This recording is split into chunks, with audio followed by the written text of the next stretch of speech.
जय श्री राधे गोविंद। हमारी किशोरी जी हम सब पर अपनी कृपा बनाए रखे। आज हम इस वीडियो में सोमवार व्रत कथा सुनेंगे। सोमवार का दिन भगवान शिव को समर्पित है। इस दिन पुरुष और महिलाएं सोमवार का व्रत रखते हैं और व्रत कथा सुनते और पढ़ते हैं। ऐसा करने से भगवान शिव की असीम कृपा के साथ भक्तों की सभी इच्छाएं पूरी होती हैं। इस व्रत को रखने से जीवन में आने वाली बाधाएं दूर होती है और घर में सकारात्मक ऊर्जा के साथ खुशहाली आती है। इस दिन महादेव की सोमवार व्रत कथा सुनने और व्रत रखने का विशेष महत्व है। यह माना जाता है कि जो भक्त पूरी श्रद्धा और निष्ठा के साथ इस व्रत करते हैं उन्हें भगवान शिव का आशीर्वाद प्राप्त होता है। एक समय की बात है, एक नगर में एक धनी व्यापारी रहता था। वो सुख समृद्धि से संपन्न था। उसका व्यापार चारों दिशाओं में फैला हुआ था। इतना सब कुछ होने पर भी उसके मुखमंडल पर प्रसन्नता दिखाई नहीं देती थी। इसका कारण वह संतान सुख से वंचित था। उसे हर पल एक ही डर सताए रखता था, कहीं अगर मेरी मृत्यु हो जाए तो इतने बड़े व्यापार का उत्तराधिकारी कौन बनेगा। वो भगवान शिव का परम भक्त था और हर सोमवार व्रत कथा को पुत्र प्राप्ति हेतु भगवान शिव की पूजा अर्चना किया करता था और संध्या वेथाएं में भगवान शिव के मंदिर जाकर उनके समक्ष घी का दीपक जलाया करता था। उसकी इस भक्ति को देखकर माता पार्वती उस पर प्रसन्न हो गई और भगवान शिव को निवेदन करने लगी कि इस व्यापारी की सभी मनोकामनाओं की पूर्ति आप करें।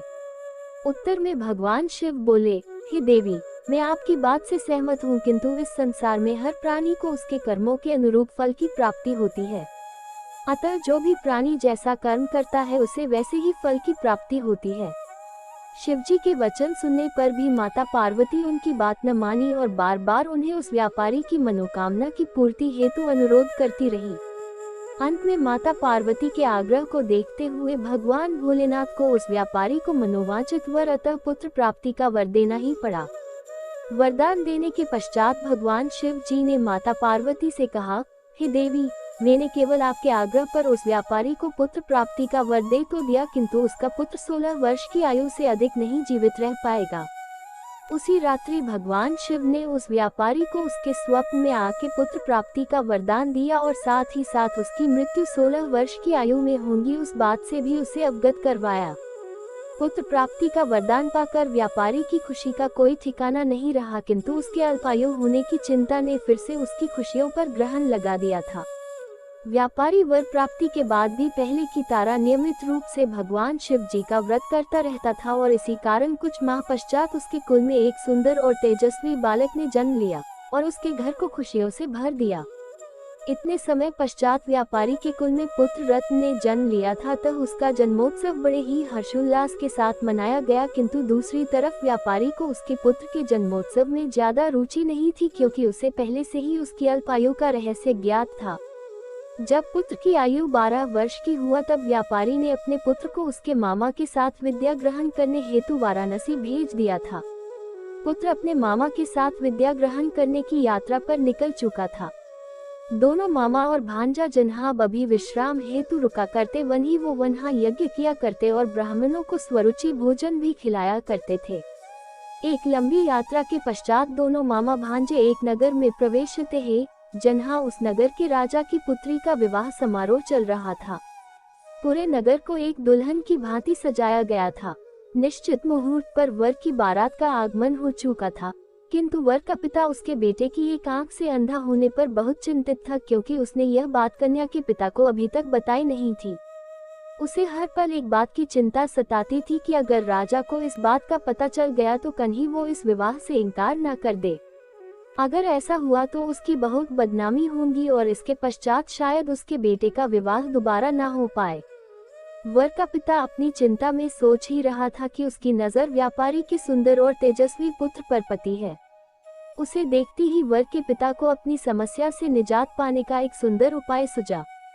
उसने सोचा कि क्यों ना मैं राजा की पुत्री का विवाह इस सुंदर युवक से करावा दूं और विवाह हो जाने के पश्चात उसे अधिक धन देकर यहाँ से विदा कर दूंगा और राजकुमारी को अपने नगर लेकर जाऊंगा। अपनी योजना को वास्तविकता में परिरूप करने हेतु वर के पिता ने व्यापारी पुत्र के मामा से बात की।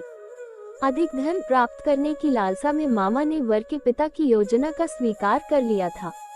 योजना के अनुसार लड़की को वर के परिधान पहनाकर राजकुमारी से विवाह करवा दिया था। विवाह के संपन्न होते ही राजकुमारी के पिता ने उन्हें बहुत सा धन देकर विदा किया। यहाँ जब लड़का राजकुमारी संग लौट रहा था तो आत्मज्ञानी के चलाते वो राजकुमारी से सत्य नहीं छिपा पाया और उसने सारी बात राजकुमारी की चुन्नी पर लिख डाली।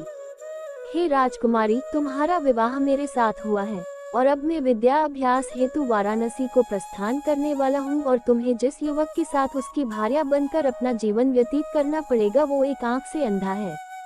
जब राजकुमारी ने अपनी चुन्नी पर लिखी सारी बात पढ़ डाली तब राजकुमारी ने उस अंधे लड़के के साथ उसके नगर जाने से इनकार कर दिया।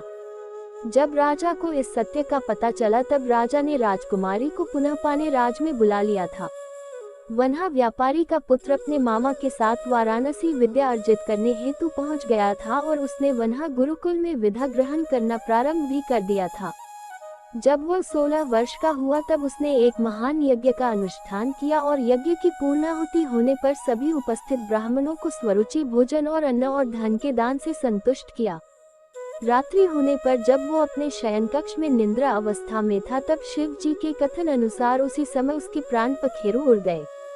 जब सूर्योदय हुआ तब मामा ने अपने भांजे का मृत शरीर सामने पर कर विलाप करना शुरू कर दिया। वो अत्यंत दुखी होकर रोने और अपनी छाती को पीटने लगे। मामा का विलाप सुन आसपास के सभी जन वहाँ एकत्र होकर अपना दुख प्रकट करने लगे। उसी समय भगवान शिव और माता पार्वती उसी प्रदेश में भ्रमण कर रहे थे और उन्होंने व्यापारी पुत्र की मृत्यु पर मामा का ये विलाप सुना। मामा के विलाप को सुन माता पार्वती ने महादेव जी से कहा, हे स्वामी, मुझे इस दीन पुरुष का विलाप असह्य प्रतीत हो रहा है, अतः आप इसके कष्ट को अवश्य दूर करें। माता पार्वती के आग्रह पर जब भगवान शिव और माता पार्वती अदृश्य होकर उस स्थल पर निकट जाकर देखा तो महादेव पार्वती जी से बोले, हे देवी, ये तो वही व्यापारी का पुत्र है जिसे मैंने 16 वर्ष की आयु का वरदान दिया था। आज उसकी आयु समाप्त हो गई है। आय माता पार्वती फिर अपने वात्सल्य के भाव को दर्शाते हुए भगवान शिव से निवेदन करने लगी और उस व्यापारी पुत्र के प्राण पुनः स्थापित करने को आग्रह करने लगी।